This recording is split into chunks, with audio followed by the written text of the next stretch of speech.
RCCB full form होता है residual current circuit breaker.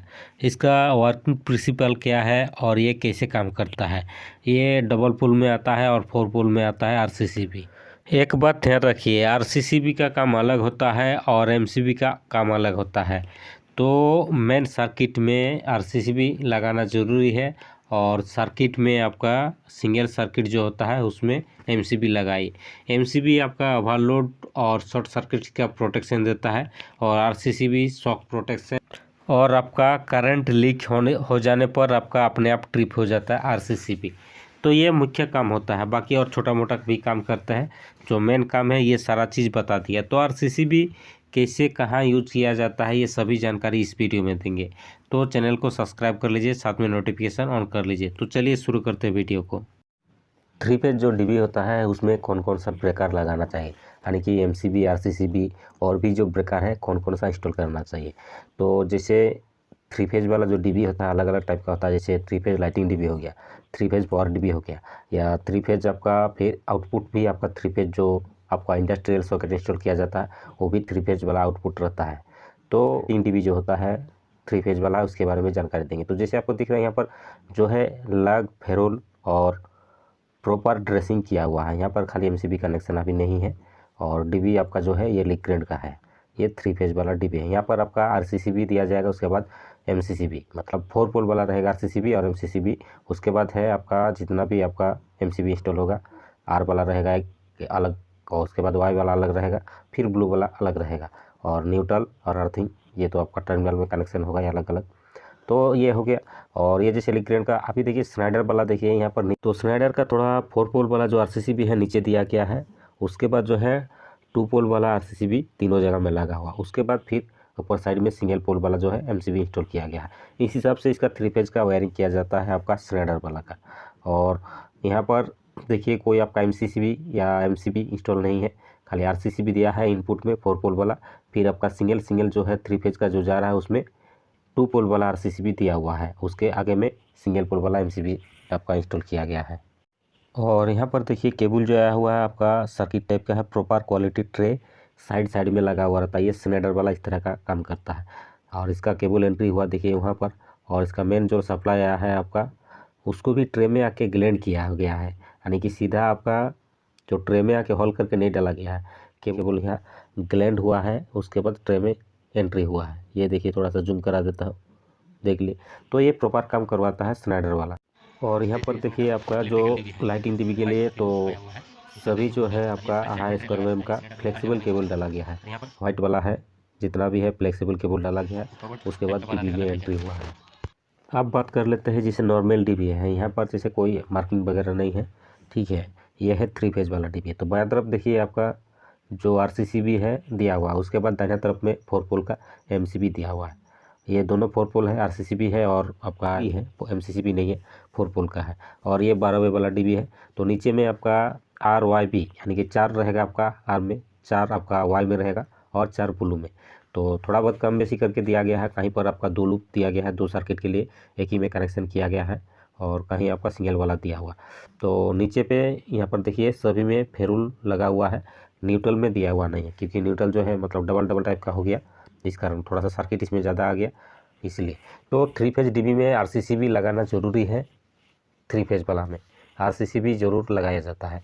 और जैसे बड़ा जो होता है 3 फेज वाला जो आउटपुट दिया जाता है उसमें एमसीसीबी दिया हुआ रहता है। 3 फेज जो आउटपुट जाएगा इंडस्ट्रियल सॉकेट जहाँ इंस्टॉल किया जाता है आपका एमसीसीबी लगाया जाता है। बाकी पावर डीबी में भी आपका आरसीसीबी और एमसीसीबी दे सकते हैं या एमसीबी दे सकते हैं, कोई दिक्कत नहीं है। और यहाँ पर आपका 3 डीबी इंस्टॉल हुआ है आपका, बीच में एक है, बायां तरफ एक, दाहिना तरफ एक है। सभी में सेम प्रोसेस को इस्तेमाल किया गया है। और ये जो है सभी जो है लाइटिंग डीबी है, ये पावर डीबी नहीं है, सब लाइटिंग डीबी है। आपका 6 एम्पियर वाला सब आपका एमसीबी इंस्टॉल किया गया है। ये देखिए फ्लोर का है और फॉल सीलिंग वगैरह है हो रहा है। ये लाइटिंग डीबी के लिए 3 डीबी यहाँ लगाया गया है। फ्लोर थोड़ा बड़ा है और सभी डीबी एक ही जगह में दिया हुआ है, इस कारण यहाँ पर ज़्यादा हो गया।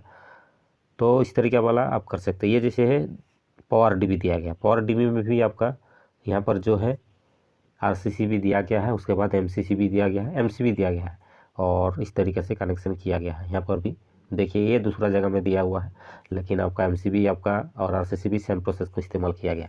जितना आपका लाइटिंग डीबी में था सेम आपका पावर डीबी में भी कनेक्शन किया गया है।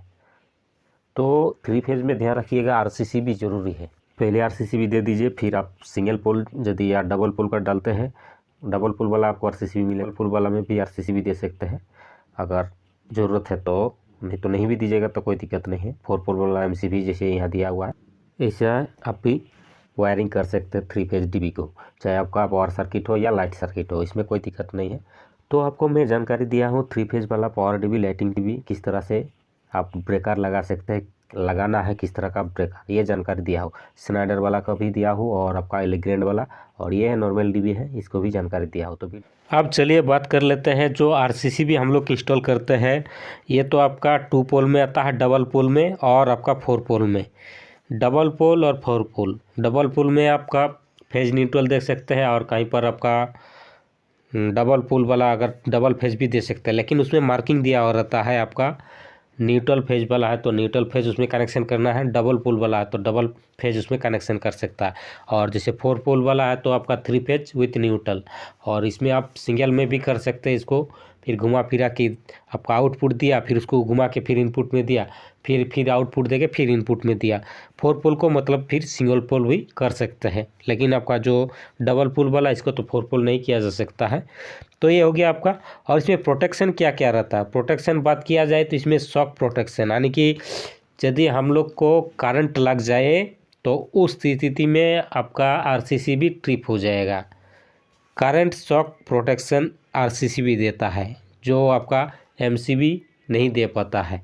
और इसका और एक फंक्शन है जैसे आपका करंट लीकेज प्रोटेक्शन, यदि आपका अर्थिंग फॉल्ट हो जाए, अर्थ आपका काट जाए और आपका अर्थ का साथ आपका फेज का संपर्क में आ जाए तो तुरंत ये ट्रिप हो जाएगा। तो 3 फेज वायरिंग आप यदि कहीं पर कर रहा है डीबी का तो वहाँ पर आरसीसीबी जरूर इंस्टॉल करें।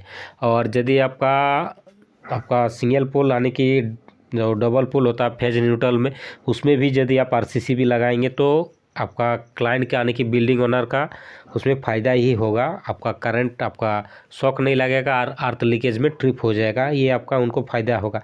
थोड़ा इसका प्राइस ज़्यादा रहता है, आपका एमसीबी जो है उससे थोड़ा ज़्यादा रहता है और ये आपको फ़ायदा मिलेगा जो एमसीबी में नहीं दे पाता। लेकिन हमारा जो डोमेस्टिक एरिया है, जो मेरा ही गाँव का ही बात कर लेते हैं, तो यहाँ पर जो आरसीसीबी जो है कोई इंस्टॉल नहीं किया है क्योंकि इनके बारे में जानकारी नहीं है। लेकिन मैं बताते रहता कि ये प्रोटेक्शन है, ये आपका काम करेगा, लेकिन बोलता मेरे पास तो बजट नहीं है, अभी मेरा ऐसे ही चलेगा, बाद में देखा जाएगा। तो यदि आप बिजली मिस्त्री है और शहरी क्षेत्र में काम कर रहा है या मेट्रो सिटी में काम करता है तो क्लाइंट को यानी कि बिल्डिंग ओनर को ज़रूर बताइए कि आरसीसीबी ज़रूर लगाइए।